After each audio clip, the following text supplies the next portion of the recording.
Hi friends, எப்படி இருக்கிறீங்க? நல்லா இருக்கீங்களா? இப்போ நான் எங்கே வந்திருக்கேன்னா, பாண்டிச்சேரியில் உஸ்டேரி அப்படின்ற ஒரு ஏரி பார்க்கறதுக்காக நாங்கள் வந்திருக்கோம். இங்கே அந்த ஏரியில் என்ன இருக்குது, அந்த ஏரி பற்றி எப்படி இருக்குது, அந்த ஏரியில் வந்து படகு குழாம் இருக்குது அப்படின்னு சொல்கிறாங்க. அது நிறைய பேர் அந்த படகுகளை ஏறி சவாரி செய்வாங்க, அந்த ஏரியில் சுற்றி பார்ப்பாங்கன்னு சொல்கிறாங்க. நம்ம அந்த ஏரி எப்படி இருக்குது, எப்படி படகு குழாமில் போயிட்டு சுற்றி பார்க்கலாம் அப்படின்றத பார்க்கலாம் வாங்க. நீங்கள்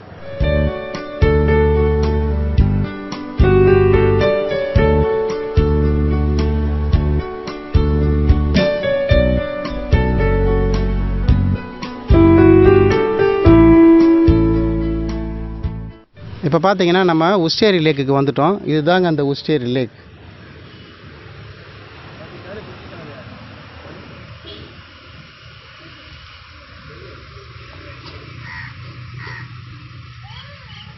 இந்த உஸ்டேரி லேக்குன்னு பார்த்தீங்கன்னாக்கா, இந்த உஸ்டேரி அப்படின்றது எப்படி பேர் வந்துச்சுன்னா, இந்த ஏரிக்கும் பக்கத்தில் பார்த்தீங்கன்னா உசுடு அப்படின்ற ஒரு கிராமம் இருக்குது. அந்த கிராமத்தினுடைய பெயரை சேர்த்து தான் உஸ்டேரி அப்படின்னு சொல்லிட்டு வச்சுருக்குறாங்க. இந்த உஸ்டேரி அப்படின்றது பார்த்தீங்கன்னா, அதாவது ஆங்கிலத்தில் சொல்லுவாங்க, அந்த Ousteri lake in between Tamil Nadu and Pondicherry அப்படின்னு சொல்லுவாங்க. அதாவது இந்த உஸ்டேரி லேக் பார்த்தீங்கன்னா தமிழ்நாட்டிலையும் இருக்குது, பாண்டிச்சேரியிலையும் இருக்குது.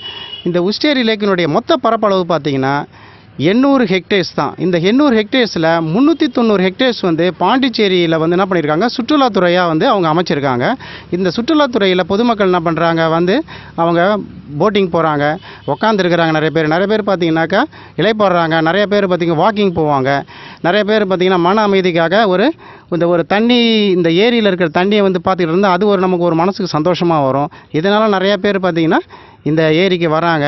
அவங்கவுங்க நல்லபடியாக என்ன பண்ணுறாங்க, போட்டில் போகிறாங்க, சுற்றி பார்க்குறாங்க, ஒரு ஜாலியாக இருக்கிறாங்க. இப்போ இந்த உஸ்டேரி லேக்கில் பார்த்தீங்கன்னாக்கா இதுதான் அந்த படகு குழாம். இந்த படகு குழாம் இங்கே தான் நம்ம வந்து என்ன பண்ணோம், அவங்க வந்து டிக்கெட் வாங்கிட்டு நம்ம ஏறிட்டு போயிடணும். ஒரு ஆளுக்கு பார்த்தீங்கன்னாக்கா 100 ருபீஸ் சார்ஜ் பண்ணுறாங்க. அந்த 100 ருபீஸ் டிக்கெட் வாங்கினோம்னாக்கா, அதாவது மினிமம் வந்து 5 மெம்பர்ஸ் இருக்கணும் அப்படின்னு சொல்கிறாங்க. நம்ம 5 மெம்பர்ஸுக்கு மேலே கூட இருக்கலாம். 5 மெம்பர்ஸ் கீழே வந்துட்டாக்கா நம்ம அது வரைக்கும் நம்ம வெயிட் பண்ணி தான் நம்ம அந்த போட்டில் போக வேண்டியது இருக்கும். அந்த போட்டில் எப்படி நாங்கள் போயிட்டுருக்கோம் அப்படின்றத பாருங்கள். அங்கே பாருங்கள்.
சொல்லுங்கள், ஹாய் சொல்லுங்கள். அந்த கையால் இந்த கையால் சொல்லணும் ஹாய். சரி, எங்கே வந்திருக்கீங்க நீங்கள்? ஹாய். எங்கே வந்திருக்கீங்க? என்ன பார்க்குறதுக்காக வந்திருக்கீங்க? இது என்னம்மா இது என்னது இது? யாருக்கு தெரியும்? உங்களுக்கு தெரியுமா? சொல்லுங்க அப்போ சொல்லுங்கள். என்னது இது? போட் ஹவுஸ் தானே இது? யார் போட்டில் போயிட்டு வந்தது? யார் நீங்கள் போனீங்க? என்ன பார்த்தீங்க? பேர்ட்ஸ் பார்த்தீங்க. அப்புறம் போட் எப்படி போச்சு? ஸ்பீடாக போச்சா? போட்டில் போனது எப்படி இருந்துச்சு? ஜாலியாக இருந்ததா? உங்களுக்கு எப்படி இருந்தது? எப்படி இருந்தது போட்டில் போனது? உங்கள் பேர் என்ன? நீங்கள் சொல்லுங்கள், உங்கள் பேர் என்ன? ஹேமா. என்ன படிக்கிறீங்க? என்ன படிக்கிறீங்க? ஃபர்ஸ்ட் ஸ்டாண்டர்ட் படிக்கிறீங்க. Very good. நீங்களும் ஃபர்ஸ்ட் ஸ்டாண்டர்ட் படிக்கிறீங்களா? நீங்கள் என்ன படிக்கிறீங்க? இங்கே பாரு, இங்கே வாங்க. சொல்லு.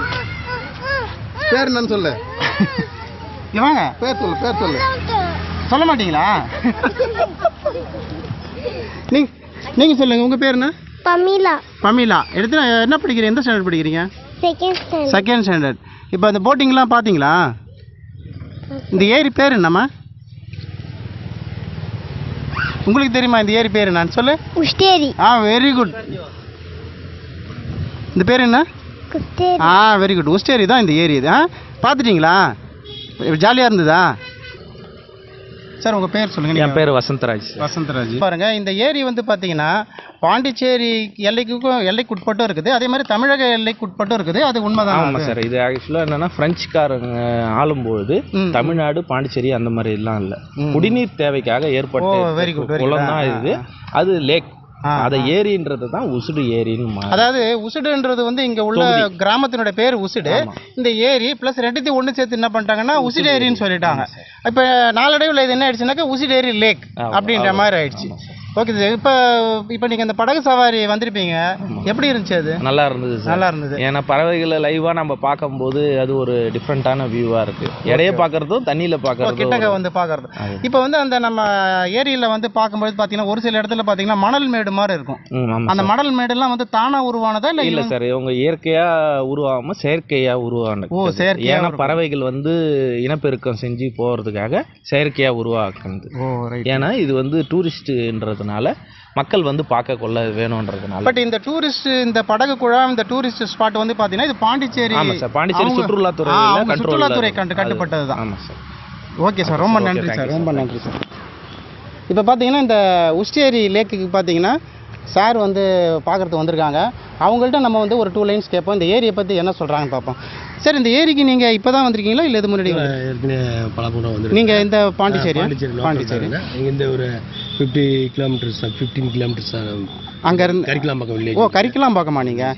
ரைட். இப்போ இந்த ஏரியை பற்றி நீங்கள் இது வரைக்கும் நிறையா தடவை வந்திருப்பீங்க. நீங்கள் இந்த ஏரியை பற்றி மக்களுக்கு வந்து ஏதாவது ஒரு 2 லைன் சொல்லுங்கள். நீங்கள் இது பறவைகள் சரணாலயம்னு சொல்லுவாங்க முக்கியமாக. கரெக்டா? அது சுற்றுலா பயணி வருகை நிறையா இருக்குது. வெளிமாநில சுற்றுலாவும் நிறையா வராங்க. பரவாயில்ல. படகு குழாம் போட்டதுலேருந்து இன்னும் நிறையா போட் ஹவுஸ் மீறி இங்கேயும் நிறையா வராங்க. ஏன்னாக்கா இந்த அவங்க வீட்டில் எல்லாம் குழந்தைங்களாம் இருப்பாங்க. அந்த போட்டில் போகிறதுன்னும் போது அது ஒரு ஜாலியாக இருக்கும் அவங்களுக்கு. போட்டில் போல அதுவும் இது மெயின் ரோடு. இது சில்ட்ரன்ஸ் விளையாடுறது, பார்க்கிங் வசதி இருக்குது, விளையாட்டு இதெல்லாம். அதனால் மக்கள் நிறையா வர ஆரம்பிக்கிறேன். இது அதான் சார் என்ன சொல்கிறாங்கன்னா, இது முக்கியமாக ஏரியில் வந்து பார்த்தீங்கன்னா இது வந்து ஒரு சதுப்பு நிலம் மாதிரி இருக்குது. சதுப்பு நிலம் இருந்தாலே பறவைகள் நிறையா வரதான் செய்யும். முக்கியமாக பார்த்தீங்கன்னா இது பறவைகள் சரணாலயம். அதனால் பறவைகள் நிறையா வர்றதுனால இங்கே வர்ற குழந்தைங்களும் சரி பெரியவங்களும் சரி ஒரு சந்தோஷமாக அதை கண்டு கழிப்பாங்கன்றது சாரினுடைய ஒரு சந்தோஷமான செய்தி. அது ரொம்ப நன்றி சார். ரொம்ப நன்றி மேடம். Hi viewers. இப்போ பார்த்தீங்கன்னா நம்ம அந்த உஸ்டேரி லேக்கை சுற்றி பார்த்துருப்போம். போட்டிங்கில் எப்படி போய் சுற்றி பார்க்குற எல்லாமே நீங்கள் பார்த்துருப்பீங்க. முக்கியமான விஷயம் பார்த்தீங்கன்னாக்கா இந்த உஸ்டேரி லேக்கில் பார்க்க வந்த நிறைய பேர் பார்த்தீங்கன்னாக்கா சுற்றுலாவில் பார்க்குறதுக்கு வந்திருப்பாங்க. அதில் ஒரு சில பேர் பேசின கருத்துக்கள்லாம் நீங்கள் கேட்டிருப்பீங்க, அதை கண்டு கழிச்சிருப்பீங்க, ரசிச்சிருப்பீங்க. நீங்களும் என்ன பண்ணுங்கள், இந்த உஸ்டேரி லேக்குக்கு வீட்டில் உள்ள குழந்தைங்களை பெரியவங்களை எல்லாத்தையும் அழைச்சிட்டு வந்து இந்த உஸ்டேரி லேக்கில் என்ன பண்ணுங்கள், சுற்றி காட்டுங்க. இந்த உஸ்டேரி லேக்கு பார்த்தீங்கன்னாக்கா எங்கே இருக்குன்னா பாண்டிச்சேரியிலேருந்து கிட்டத்தட்ட ஒரு 10 to 12 கிலோமீட்டர் தூரத்தில் தான் இருக்குது. அது நீங்கள் என்ன பண்ணுங்கள், பாண்டிச்சேரி பஸ் ஸ்டாண்டு வந்துடுங்க. பாண்டிச்சேரி பஸ் ஸ்டாண்டு வந்துட்டு பாண்டிச்சேரி பஸ் ஸ்டாண்டுக்கு ஆப்போசிட் ரோட்டில் நின்னீங்கனாக்கா திருக்கனூர் 10 கண்ணு அப்படின்னு சொல்லிட்டு பஸ் வரும். அந்த பஸ்ஸில் நீங்கள் ஏறினீங்கன்னா உஸ்டேரி அப்படின்னு டிக்கெட் எடுத்தீங்கன்னாக்கா கரெக்டாக இந்த உஸ்டேரி ஏரிக்கிட்ட கொண்டு வந்து இறக்கி விட்ருவாங்க. நீங்கள் அழகாக பார்த்துட்டு வீட்டுக்கு போகலாம். நீங்கள் இந்த வீடியோவை நீங்கள் பார்த்துருப்பீங்க, ரசிச்சிருப்பீங்க, கண்டு கழிச்சிருப்பீங்க. இந்த வீடியோ உங்களுக்கு பிடிச்சிருந்துச்சின்னா லைக் பண்ணுங்கள், ஷேர் பண்ணுங்கள், கமெண்ட் பண்ணுங்கள். முக்கியமான விஷயம் பார்த்தீங்கன்னாக்கா சப்ஸ்கிரைப் பண்ணாதவங்க சப்ஸ்கிரைப் பண்ணுங்கள். பக்கத்தில் ஒரு பெல் சிம்பிள் இருக்கும், அந்த பெல் பட்டனை கிளிக் பண்ணிங்கன்னா ஆல்ன்ற ஒரு ஆப்ஷன் வரும், அதை நீங்கள் செலக்ட் பண்ணிக்கங்க. அப்போ தான் நான் போடுற வீடியோ எல்லாமே வந்து உங்களுக்கு நோட்டிஃபிகேஷன் வரும். நம்ம எல்லாரும் அடுத்த வீடியோவில் சந்திக்கலாம். நாம் அனைவரும் அடுத்த வீடியோவில் சந்திக்கும் வரை உங்களிடமிருந்து விடை வருவது உங்கள் தாமரை கண்ணன் ரூபா கோகுல்நாத்.